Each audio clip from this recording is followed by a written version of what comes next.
ఆదిలాబాద్ జిల్లా అడవి ఒడిలో సంబరం మొదలైంది. దైవ భక్తితో అడవి బిడ్డలు పరవశించిపోతున్నారు. కొండ కోణల నుంచి బయలుదేరి బండెనక్కడ బండి కట్టి వేలాదిగా నాగోబా సన్నిధికి చేరుకుంటున్నారు. అనాదిగా వస్తున్న ఆచారాలు, వందల సంవత్సరాల కట్టుబాట్లు, గిరిజనులకే సొంతమైన సంప్రదాయాలు వెరసి నాగోబా జాతర. ఆదిలాబాద్ జిల్లాలో ఆదిమ గిరిజన పండుగైన నాగోబా జాతర అక్కడి గిరిజనుల సంస్కృతికి నిలువెత్తు సాక్ష్యం.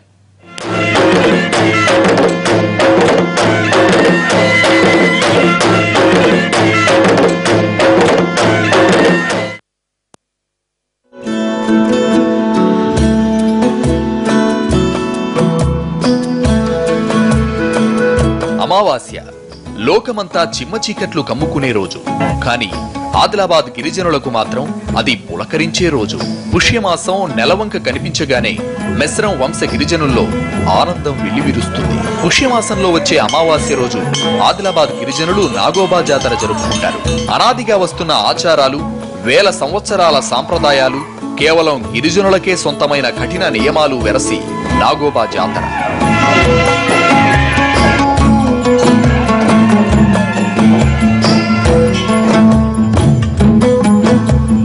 ఆదిలాబాద్ జిల్లా ఇంద్రవెల్లి మండలం కెస్లాపూర్ గ్రామంలో ఉంది నాగోబా ఆలయం. అడవి అందాల మధ్య కొండ కోనలపై అత్యంత వేడుకగా ఈ జాతర సాగుతుంది. ఈ జాతరకు తెలంగాణ, ఏపీ నుండే కాక మహారాష్ట్ర, మధ్యప్రదేశ్, ఛత్తీస్గఢ్ రాష్ట్రాల నుంచి కూడా లక్షల సంఖ్యలో భక్తులు వస్తారు. సాంప్రదాయబద్ధంగా ఈ నెల 27న మొదలైన ఈ ఉత్సవం 4 రోజుల పాటు సాగుతుంది. జాతర ముగిసిన వారం 10 రోజుల వరకు జనం తరలి వస్తారు. సమ్మక్క సారక్క జాతర తర్వాత తెలంగాణలో జరిగే అతిపెద్ద పండుగ నాగోబా జాతర. తరతరాల చరిత్ర కలిగిన నాగోబా జాతరను ప్రభుత్వం రాష్ట్ర పండుగగా గుర్తించింది. ఉత్సవాల కోసం ఏడాది 40 లక్షలతో ఏర్పాట్లు చేశారు అధికారులు.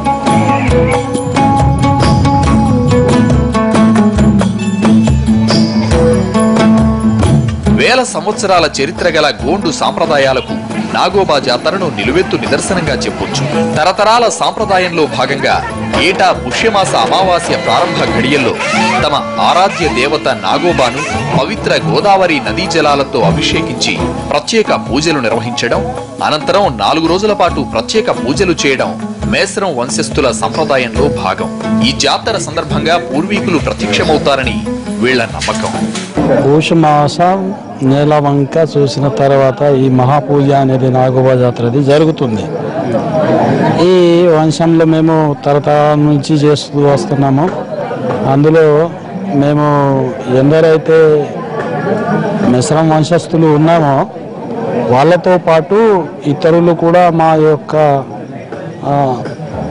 బంధువులు, మిత్రులు అందరూ కూడా వచ్చేసి ఈ మహాపూజను పాల్గొని మాతోటి ఈ పూజ నిర్వహిస్తారు.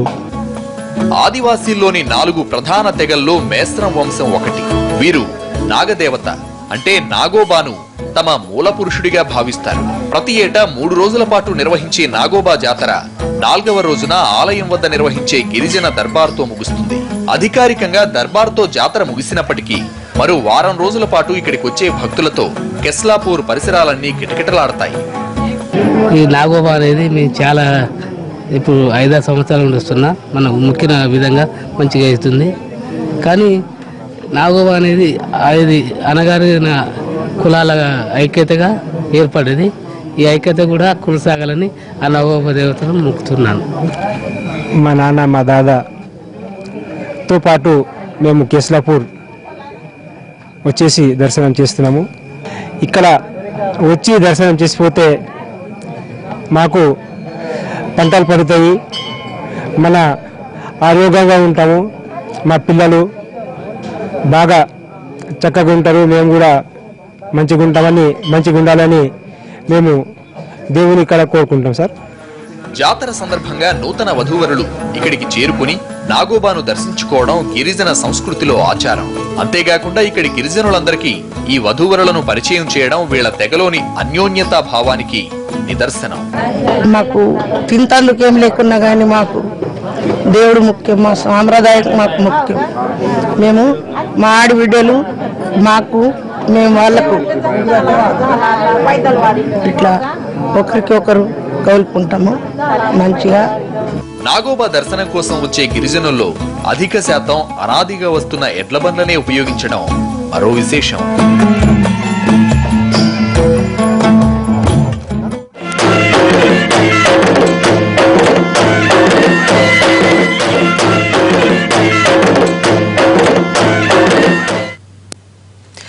నాగోబా జాతర అంటే అడవి బిడ్డల మనసు సంతోషంగా పులకరిస్తుంది. ఎప్పుడెప్పుడు జాతరకు వెళదామా అని గిరిపుత్రులు ఉవ్విళ్లూతారు. ప్రత్యేకమైన వారి జీవన విధానంలో అపురూప వేదిక ఈ జాతర. మిశ్రం వంశస్థులు సామూహికంగా జరుపుకునే పండుగ కోసం ఈ ఇతర రాష్ట్రాల నుంచి కూడా వేలాది మంది గిరిపుత్రులు తరలివస్తారు. మామూలు రోజుల్లో కెస్లాపూర్ జనాభా 400కు మించదు. కానీ పండుగ నాడు లక్షలాది మందితో ఈ గ్రామం జనారణ్యంగా మారుతుంది.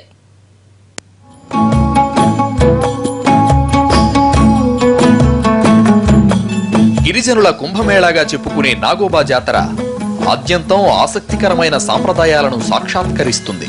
పుష్యమాస పౌర్ణమి రోజున చంద్రదర్శనం చేసుకునే స్థానిక మేసరం వంశీయులు ఆ తదుపరి రోజునే ఒకచోట సమావేశమై జాతర కోసం చర్చించుకుంటారు. తరువాత నాగదేవత పూజకవసరమైన మట్టి పాత్రల తయారీ కోసం ఇచ్చోడ మండలంలోని కుమ్మరుల వద్దకు ఎడ్లబండ్లపై బయలుదేరి మట్టి కలశాల కోసం గౌరవ ఆదేశాలిస్తారు. అనంతరం మరోసారి సమావేశం నిర్వహించుకుని జన్నారం మండలం నుండి గోదావరి నదీ జలాలు తీసుకురావడానికి పయనమవుతారు.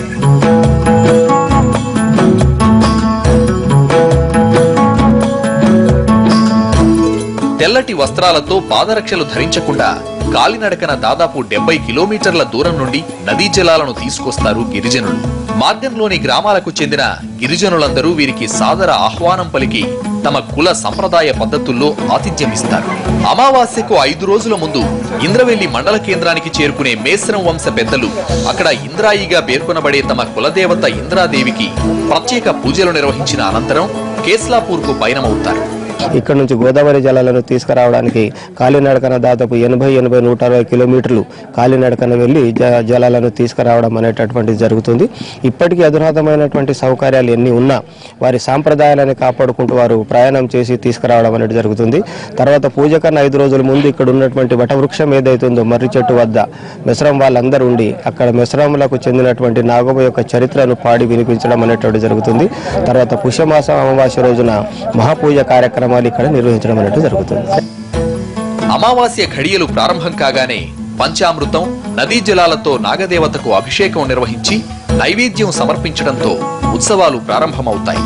అమావాస్య ఘడియలు ప్రారంభమైన తర్వాత మొదట మేసరం వంశీయులు నాగోబాను దర్శించుకున్నాకే ఇతరులకు దర్శనం ఉంటుంది. జాతరకు వచ్చే మేసరం వంశీయులు వేలాది మంది ఉన్నా వారు వంట చేసుకునేది మాత్రం 22 పొయ్యిల మీదే.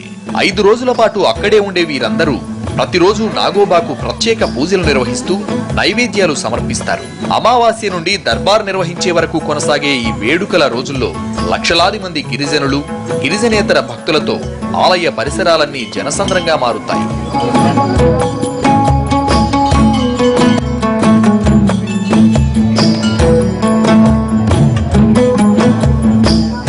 జాతర సందర్భంగా ఏర్పాటయ్యే దర్బార్కు ఒక ప్రత్యేకత, చరిత్ర ఉన్నాయి. గిరిజనులు తమ సమస్యల పరిష్కార వేదికగా దీన్ని పరిగణిస్తారు. గత కొన్నేళ్లుగా ప్రభుత్వం దీన్ని అధికారికంగా నిర్వహిస్తుండటంతో దర్బార్కు జిల్లా కలెక్టర్, ఐటీడీఏ పీఓ ఉన్నతాధికారులు హాజరవుతారు. గతంలో గిరిజనుల సమస్యలకు వారి పెద్దల ద్వారా సత్వర పరిష్కారం లభించేదని, కానీ ఇప్పుడు ఈ దర్బార్ వేదిక కేవలం రాజకీయ ప్రసంగాలకు, అమలుకు నోచుకోని వాగ్దానాలకే పరిమితమవుతోందనే ఆవేదన గిరిజనుల నుండి వ్యక్తమవుతోంది. ట్రైబల్స్ కోసం ఎన్నో గొప్ప అవకాశాలు తీసుకొస్తున్నారు. ఇవాళ ఆశ్రమ పాఠశాలలు అనేటువంటి ఈవెన్ పిల్లలకి, ఆడపిల్లలకి డిగ్రీ కాలేజీలు, జూనియర్ కాలేజీలు, ఆశ్రమ పాఠశాలలు అనేవి చాలా ఒక విప్లవాత్మకమైనటువంటి చర్య. ముఖ్యంగా మన గోడు పిల్లలందరూ కూడా చదువు వైపుగా వాళ్ళని తీసుకెళ్లేటువంటి ప్రయత్నం చేయండి. పాశ్చాత్య సంస్కృతి ప్రభావంతో ప్రస్తుతం సాంప్రదాయ పండుగలు క్రమంగా కనుమరుగవుతున్న పరిస్థితి. కానీ గిరిజనులు మాత్రం 100 ఏళ్లుగా తమ సంస్కృతిని కాపాడుకుంటున్నారు. అందుకు కారణం గిరిజనులకు వారి సంస్కృతిపై గల ఆదరాభిమానాలే.